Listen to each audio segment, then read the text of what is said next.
You're listening to the Cat Breeder Sensei Says podcast, the show that supports the reputable breeding of pedigree cats.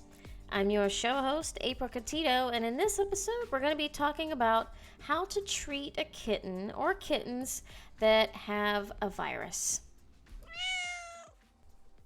Disclaimer: all of the information that you'll hear in this episode is based on my personal experience or my personal knowledge.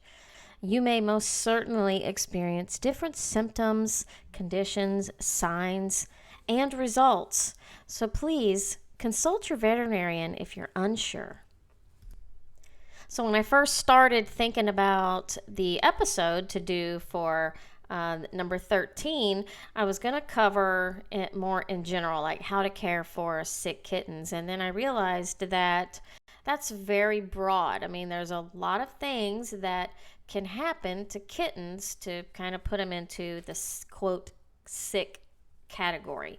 So I wanted to narrow it down to something that is really more common and something that you're going to see more often than some of the other things that may just be one-off incidences and things like that. So I'm going to be talking about viruses and what to do when one creeps up in your cattery and affects your kittens. Now, when you're a breeder, you're going to experience so much with your kittens: excitement, laughter, tears, and sometimes heartache. No matter how much you pre-screen, do your DNA testing, clean and disinfect your cattery and your nursery, you'll still experience viruses at some point.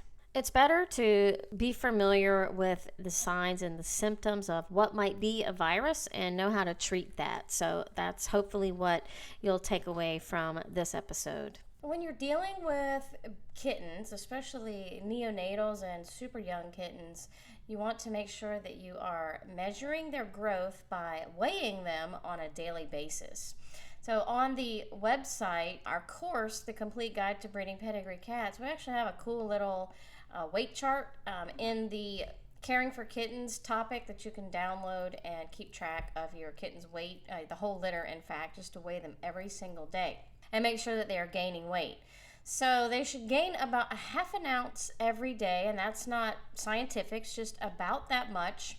But they should not lose weight. So the first sign of a kitten losing weight is usually a red flag or an indicator that something else could be going on with the kitten.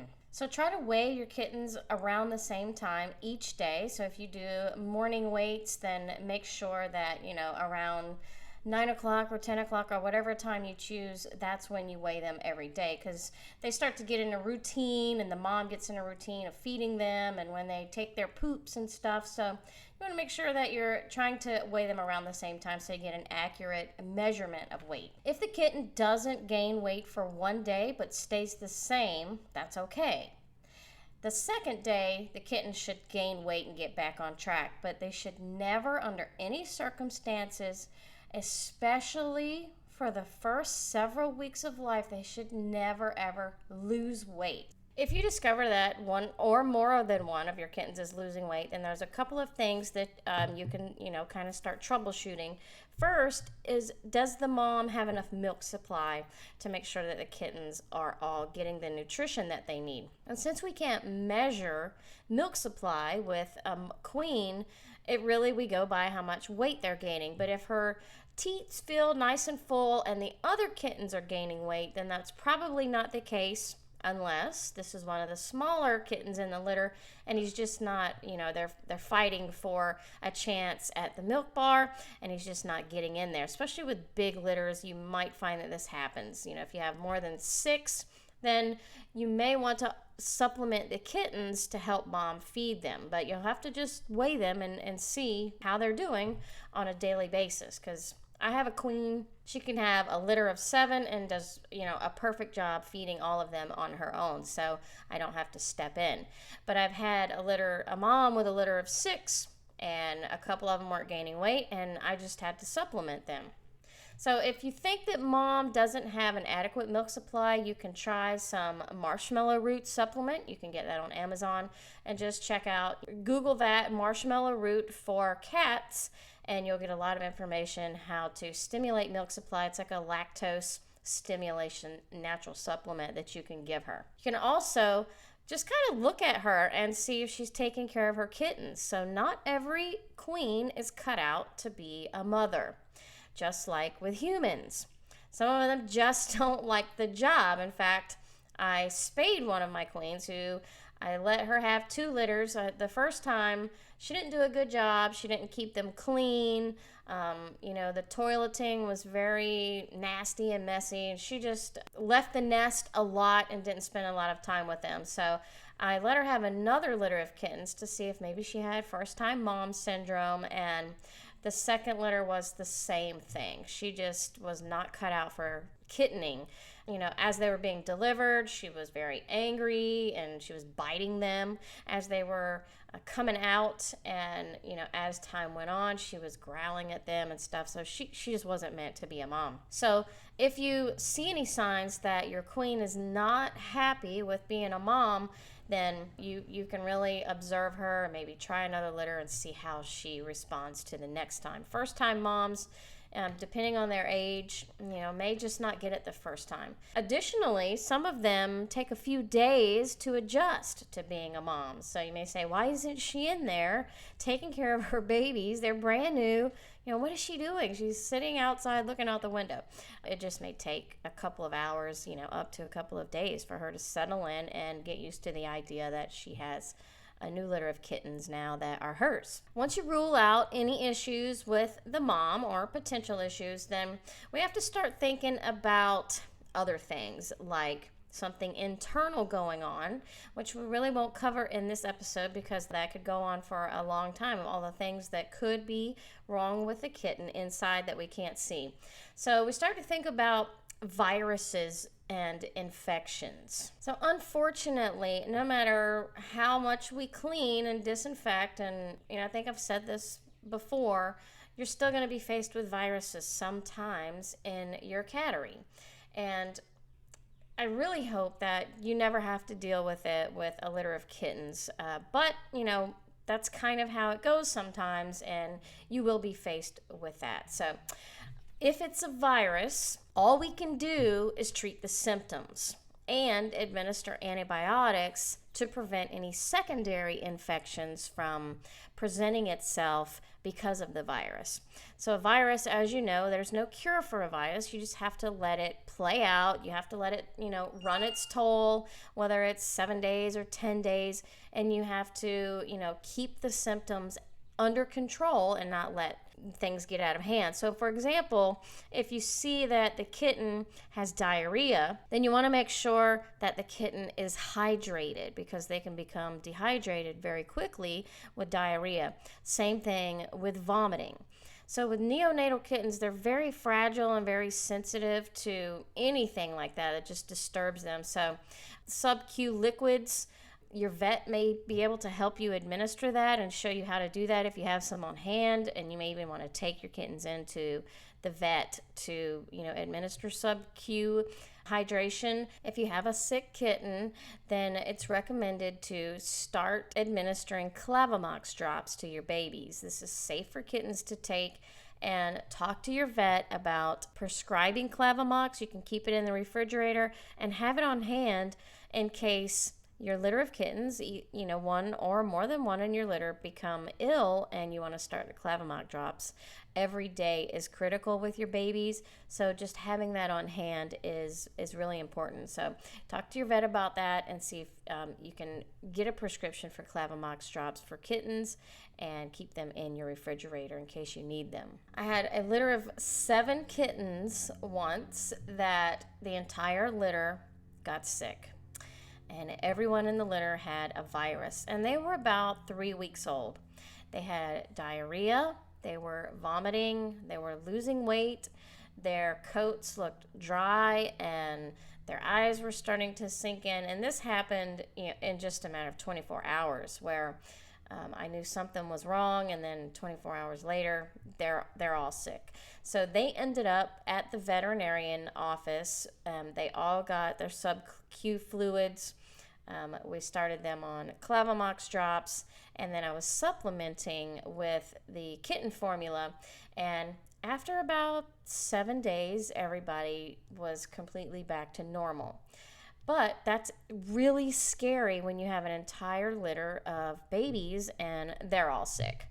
And so when the entire litter is sick, then it's most likely a virus, and they're all sharing in the love of a virus. The most important thing is to treat the symptoms, keep them hydrated, and make sure they're getting the nutrition that they need. Keep them nice and warm. Now, if they're older kittens and you see symptoms like diarrhea or vomiting, if they're already eating food on their own, then you can add some probiotics to their food.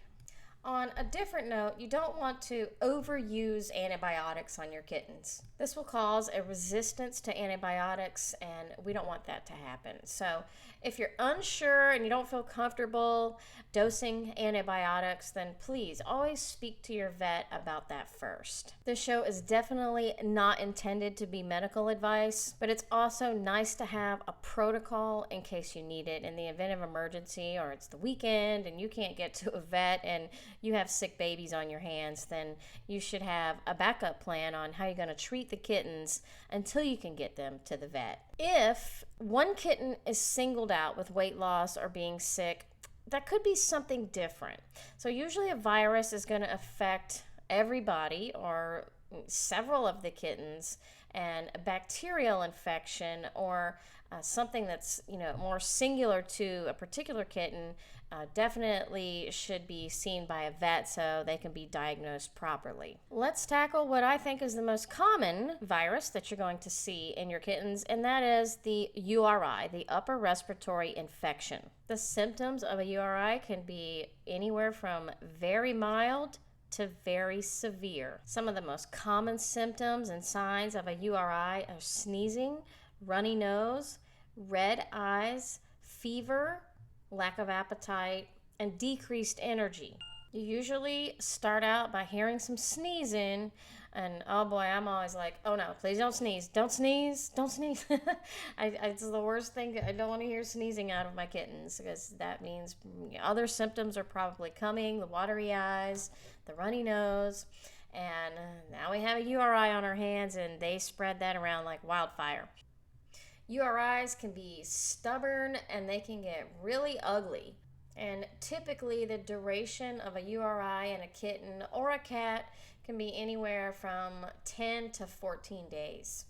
Treatment for this, depending on the severity of the symptoms, may include Clavamox drops as well, probiotics, hydration methods, and if they have a really, really stuffy nose and you see them breathing with their mouth open, then a nebulizer will come in handy. And if you don't have that, you can turn on the shower and to full hot and let your bathroom steam up really well, and then put the kitten in the bathroom for the steam therapy. It helps to clear some of the airways. It is absolutely no fun at all when any of your kittens are sick. It's just the worst time for me ever. I hate it so much to see a kitten sick, and especially if it's a virus and you just have to let it run its course until it goes away.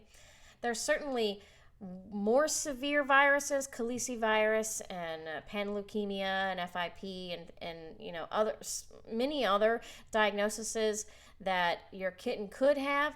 I really just covered today in this just the virus, the upper respiratory infection, things that are relatively simple that are going to go away on their own, and you just need to treat the symptoms until they get through it.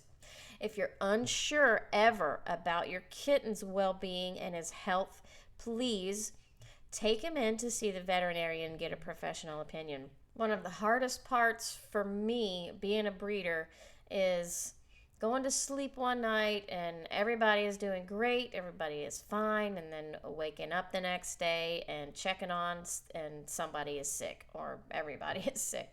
That's just hell week to me. That's just not fun.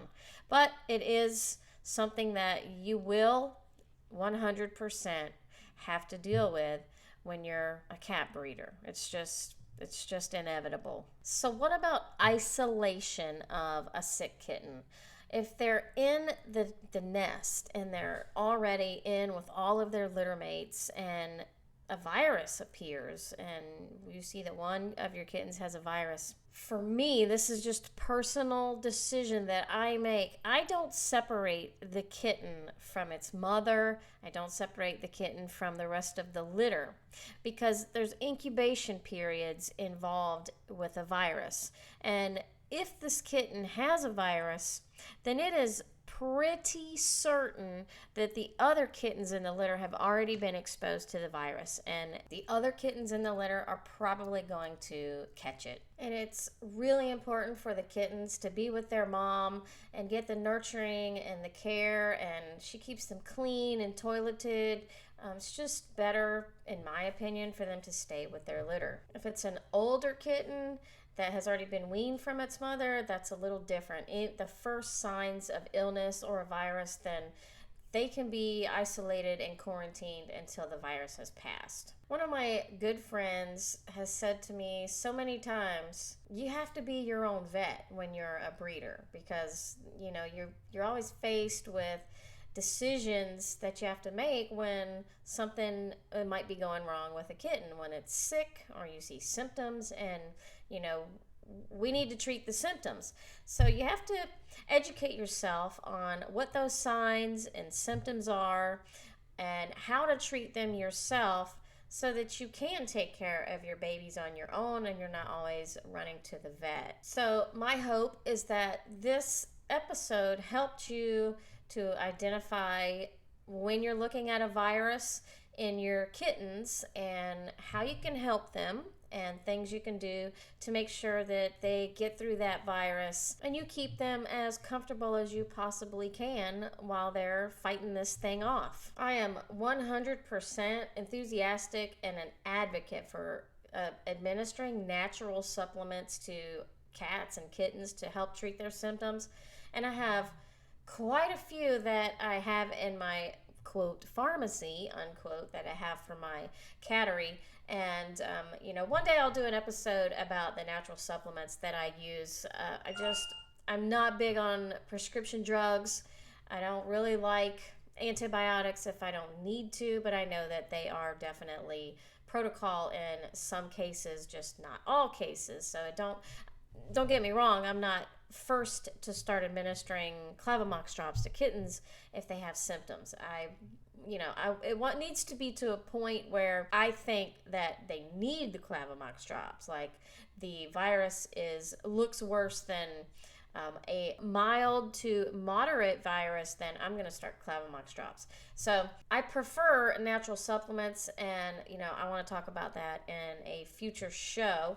If you have anything some tips and some tricks that you want to share about treating your kittens that have a virus, please do me a favor and send me a message. You can email me at info@catbreedersensei.com and let me know if you have some tips. I'll be happy to add them to our show notes or the blog post that's going to be on the website, catbreedersensei.com.